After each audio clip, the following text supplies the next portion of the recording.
કેમ છો દોસ્તો? ગુજરાતી સ્ટોરી સાંભળવા માટે આવ્યા છો? ચાલો આપણે સ્ટોરીની શરૂઆત કરીએ. આપણે જેમ મહેમાનોને અતિથિ કહીએ છીએ એમ પ્રેમને પણ અતિથિ કહેવો જોઈએ, કારણ કે જ્યારે આપણી અંદર પ્રેમનું ઝરણું ફૂટે છે ત્યારે એ નથી તો સમય જોતું કે અતિથિથી જોતું, બસ એની જ મેળે જ એની ઈચ્છાઓએ આપણી અંદર ખળખળ રહેવા માંડે અને ભીની ઠંડી ચાલકોથી આપણને પ્રફુલ્લિત આનંદિત કરતો રહે. મને ક્યારેય ખબર નહોતી કે હું ક્યારે પ્રેમ કરી શકીશ, મારા જેવીને કોઈ ચાહશે, પરંતુ કુદરતે એવી કમાલ કરી કે મને પ્રેમ થયો ને આવડી મોટી દુનિયામાં એક જ જણે મને પણ ચાહનારું નીકળ્યું. મને પણ કોઈ ચાહનારું નીકળ્યું એવું લખવાની જરૂર એટલે પડી કે હું પોલિયોગ્રસ્ત છું અને મારો એક પગ જરાય કામ નથી કરતો, એટલે મારે વોકરને સહારે ચાલવું પડે છે. આ કારણે જ મારે કોલેજ જવાથી લઈને ટ્રેનમાં જતી વખતે જ્યારે રસ્તામાં ચાલતી વખતે ખૂબ જ મહેનત કરવી પડે છે અને શારીરિક અને ક્યારેક માનસિક રીતે ખૂબ જ વેઠવું પડે છે. નાની હતી ત્યારથી જ હું મારી આ લાચારી પ્રત્યે અત્યંત સભાન હતી અને ત્યારથી જ મેં ગાંઠ વાળેલી કે કોઈની પાસે સહાનુભૂતિથી ભીખ માગીને મારી લાચારીનો ફાયદો નથી ઉઠાવવો અને બને ત્યાં સુધી કોઈની મદદ લેવા વિધાત પોતાનું કામ પોતે જ કરવું જોઈએ, જેથી કોઈના પર આપણો ભાર ન રહે અને ગર્વપૂર્વક જીવી શકાય. આખરે મારો પગ જ અપંગ હતો, પરંતુ મારું મગજ કે મારી કુમારી નહીં, એ કુમારી જ મારા દુનિયામાં જીતી શકાય છે, એ મને ઘણી વહેલી ખબર પડી ગયેલી. 12મા ધોરણ બાદ મેં મેડિકલમાં એડમિશન લીધું અને મારું પરફોર્મન્સના આધારે મેં જનરલ કેટેગરીમાં એડમિશન લીધું હતું. વિકલાંગ કે અનામતમાં કોટામાં નહીં.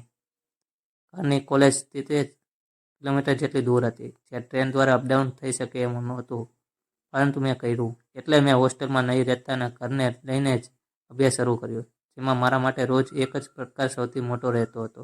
રોજ સવારે અને સાંજે ટ્રેનમાં વિકલાંગના ડબ્બામાં ચડવાનું અને અમારામાં નાનામાં અમસ્તા ડબ્બામાં પણ ચડી બેસીને ભીડ કરનારા શરીરે સ્વસ્થ માનસિક વિકલાંગોને ઉઠાવીને જ જગ્યા મેળવવાની અમારી જ કોલેજમાં સેકન્ડ યરમાં એક યુવાન પણ ભણતો હતો, જે મારા પહેલાંના એક સ્ટેશનથી ચડીને મારી જ ટ્રેનમાં અપડાઉન કરતો હતો, જેની સાથે મેં ઓટોમાં પણ ઘણી વખત સાથે થઈ જતા. આ કારણે મારો પરિચય હતો અને એક દિવસે એને વિકલાંગતાના ડબ્બાની મારે રોજ રામાયણ વિશે ખબર પડી, એટલે એને મને કહ્યું કે હું એને સાથે એના ડબ્બામાં અપડાઉન કરું, જ્યાં પાસ હોલ્ડર્સનો ડબ્બો હોય. મેં એને આસાનીથી જગ્યા મળી રહેશે અને રોજની માથાકૂટથી શાંતિ મળશે. જળસુઓ સાથે મગજ કસીને હું પણ કંટાળી હતી, એટલે હું એનો પ્રસ્તાવ સ્વીકારી લીધો. બીજા દિવસથી જ મેં ઋષિના ડબ્બામાં જવાનું શરૂ કર્યું. ત્યાં મિત્રોનું મોટું ગ્રુપ હતું, જેમણે મને પ્રેમપૂર્વક આવકારીને બેસવાની જગ્યા પણ આપી. સવારે ટ્રેનમાં ચડું ત્યાંથી જ કોલેજ કેમ્પસમાં જઈ અમારા ક્લાસમાં એન્ટ્રી મારું ત્યાં સુધી ઋષિને મારી સાથે હોય એટલે મને માનસિક રીતે થોડી રાહત રહેતી હતી, કારણ કે તમે તમારા શહેરમાં ક્યાંક ફરતા હોય ત્યાંથી જ વાતો જુદી હોય, પણ ઘરથી દૂર 70 કિલોમીટર દૂર હોય અને એ પણ અપંગ હોય ત્યારે જ મનમાં થોડી ચિંતા હોય જ છે. અલબત્ત ઋષિ મને બીજી કોઈ મદદ નહોતો કરતો, પણ એ સાથે જ એની થોડી ઘણી મોડી ઊફ રહેતી હતી. લગભગ શરૂઆતમાં જ અમે બંને ખૂબ જ ફાવી ગયેલું અને અમે એકબીજાની સાથે ઘણો ટાઈમ સ્પેન્ડ કરતા હતા. આમ તો એ મારો સિનિયર હતો, એટલે મારા લેક્ચર પ્રેક્ટિકલ જુદા જુદા સમયે રહેતા હતા, પરંતુ સિવાય જ્યારે પણ મેં સમય મળતો ત્યારે અમે સાથે રહેતા હતા. અમારી દોસ્તી એટલી બધી જામી ગઈ કે અમે કોલેજ સિવાયના સમયમાં પણ ખૂબ ચેટ કરતા હતા. મને ભણતરની બાબતે કોઈ તકલીફ પડે તો હું એને પૂછી લેતી. અમારી આ નિકટતાને માત્ર મૈત્રી તરીકે જોતી હતી, કારણ કે એક તરફ હું અપંગ હતી અને નાની નાની વાતોએ મારો પડકારનો સામનો કરતો હતો. બીજી તરફ ઋષિ ઘણો ફેર હતો, હેન્ડસમ હતો, જે ભવિષ્યમાં ડૉક્ટર બનવાનો હતો, એટલે સ્વાભાવિક છે એવી કોઈ વ્યક્તિને પોતાના જીવનસાથી તરીકે કોઈ અપંગને પસંદ નહીં કરે.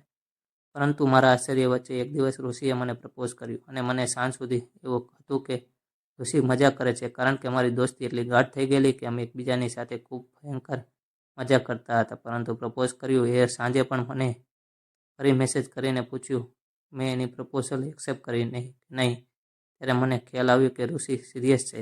ઋષિ મારો દોસ્ત તો હતો જ, અને મને એના ભવિષ્યની ચિંતા હતી, એટલે મેં એને બીજા દિવસે રૂબરૂમાં મળીને આપણે વાતો કરીશું એમ કહ્યું. એ જ ટાઈમે જવાબ આપવાનું ટાળ્યું. બીજા દિવસે મળીને મેં એને સમજાવ્યું એની સામે ને તકો ઊભી છે, એના ભણતરે અને દેખાવને હિસાબે ઘણી સુંદર અને સ્માર્ટ છોકરી મળી શકે છે એમ છે. એક અપંગને જીવનસાથી બનાવવું એટલે રોજિંદા જીવનમાં કેટલીક મુશ્કેલીનો નોતરી એ વિશે પણ માહિતગાર કર્યો. જોકે એકનો બે ન થયો અને એની વાત પર અડગ રહ્યો.